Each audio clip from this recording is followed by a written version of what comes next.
हमारी पनाहगाह में एक खातून आई। वीडियो का अनवान ये है और इसमें मैं वीडियो में खातून जो है उनके मतलब आपको बात करूँगा। ये एक औरत की कहानी नहीं, बहुत सारी औरतों की कहानी है। लेकिन वीडियो को शुरू करने से पहले आपसे रिक्वेस्ट है कि चैनल को सब्सक्राइब करें और दूसरों से भी करवाएं। बेल आइकॉन वो प्रेस करें, अच्छे अच्छे कमेंट्स करें ताकि चैनल की ग्रोथ हो और दूसरों तक हमारा पैगाम भी पहुँचे और ये चैनल जो है दूसरों के लिए भी मालूमात का ज़रिया बने और हमें भी एहसास हो कि हमारा चैनल जो है वो तरक्की कर रहा है, जिसका मतलब है कि हम तरक्की कर रहे हैं। तो वीडियो की तरफ आते हैं। हुआ ये कि हमने अपने अदारे में फ़तह स्कूल एंड कॉलेज जो हमारा अदारा है उसमें एक पोर्शन हमने वक्फ किया है कि यहाँ पे वो औरतें जो कि बेसहारा हैं, जो मर्द हजरात से दुखी हैं, जिनके हालात ऐसे हैं कि उनको कोई सहारा नहीं मिल रहा, उनको हम अपनी पनाह देते हैं, उनको जितनी सपोर्ट कर सकते हैं करते हैं और कोशिश करते हैं कि उनको लाइफ में भी कुछ ना कुछ सपोर्ट कर सकें। बहरहाल एक ख़तून इसी तरह से आई, वो भी परेशान थी, बच्चों का रोना रोती थी कि बच्चे हैं, प्यारे प्यारे बच्चे हैं, खावंद ने शादी दूसरी कर ली है, अब वो सपोर्ट नहीं करता, अब वो इनको जलील करता है, बेइज्जत करता है। अब ये वाक़या एक औरत का नहीं है, बेशुमार औरतें ऐसी हैं। लेकिन मसला ये है कि वो अपने आप को अकेली समझती हैं। लिहाजा कोई भी खातून जिनके साथ ऐसा मसला है, पहली बात तो ये कि वो खुद को तनहा ना समझें, वो समझें कि ऐसी बेशुमार ख़वातीन हैं। दूसरी बात वो ये कहें कि जो गुज़र गया सो गुज़र गया। जो मर्द ने, जिस आदमी ने उनको धक्का दे दिया है, उनको सहारा नहीं दे रहा, अब उसके पीछे अपनी ज़िंदगी मज़ीद ख्वार ना करें, मज़ीद परेशान ना हो, आगे की सोचें। जो गुज़र गया वो गुज़र गया। अब बार बार उसी को सोच के, उसी के पीछे जाके, उसी से जलील हो के अपनी ज़िंदगी और अपने बच्चों की ज़िंदगी को मज़ीद ख्वार ना करें। और ये नहीं कि उसके दुख में, गम में ही रहें, दिमाग से भी उसको निकाल दें, दिल से भी निकाल दें और अपने से कम तर लोगों को देखें कि बहुत सारी ख्वातीन ऐसी हैं जो आपसे कम हैं, जिनके पास बच्चे भी नहीं हैं, जिसके पास जो सहूलत आपको मिल रही है वो भी नहीं है, सेहत भी नहीं है, कोई थाने कचहरियों में है, किसी के पास खामद है लेकिन वो खामद होने के बावजूद टॉर्चर बर्दाश्त कर रही हैं, जिनके खामद बेरोज़गार हैं, नशेई हैं, हस्पतालों में हैं, जेलों में हैं। तो आप इस चीज़ के पीछे ख्वार ना हों, अपने आप को अपने पैरों पर खड़ा करने की कोशिश करें।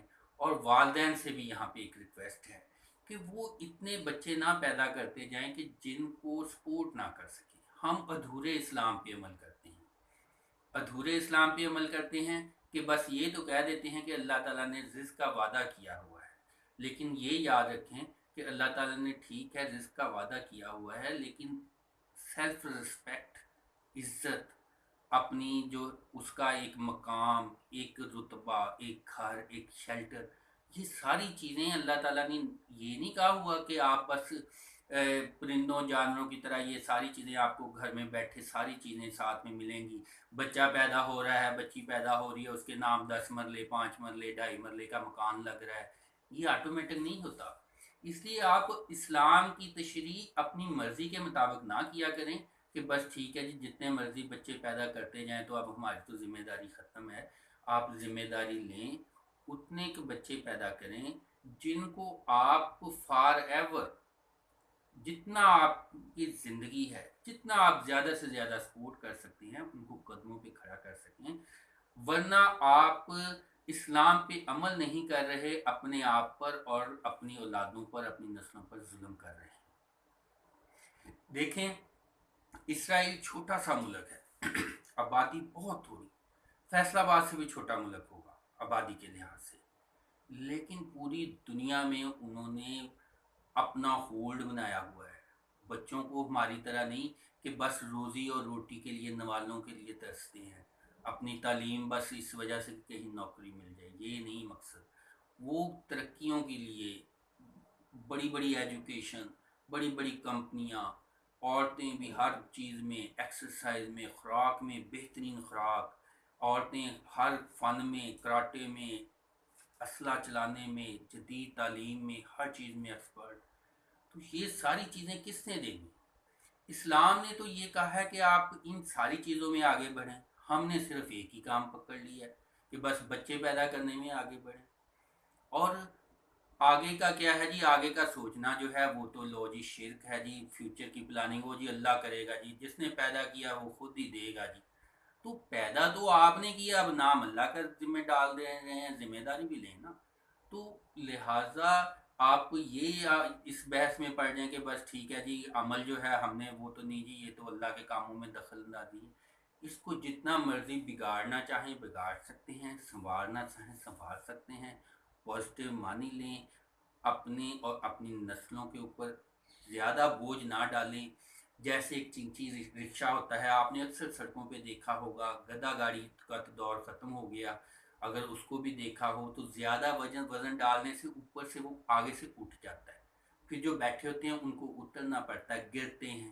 تو آپ کیوں اتنا زیادہ لوڈ ڈالتے ہیں؟ اپنا وزن برقرار مناسب رکھیں، اب جتنا اٹھا سکتے ہیں اتنا چلیں، تاکہ آپ کی زندگی، آپ کے ریلیٹیوز، آپ سے جو متعلقہ لوگ ہیں وہ نہ صرف خوشحال ہوں بلکہ آپ دوسروں کو سہارا دینے والے بنیں۔ اگر کسی کے پاس گھر میں جگہ ہے، کسی کے پاس اسکول میں جگہ ہے، کسی کے پاس جو چیز میں اویلیبل ہے، اپنی ضرورت سے زیادہ وسائل ہیں، وہ لوگوں کی فلاح کے لیے ان کو استعمال کرے، تاکہ اس کو بھی بہت زیادہ لاس نہ ہو۔ تھوڑا بہت جو ہے وہ تو کرنا پڑے گا، اس کو فی سبیل اللہ خرچ کرنا پڑے گا، لیکن دوسروں کے کام آ سکے اس طرف دھیان کریں۔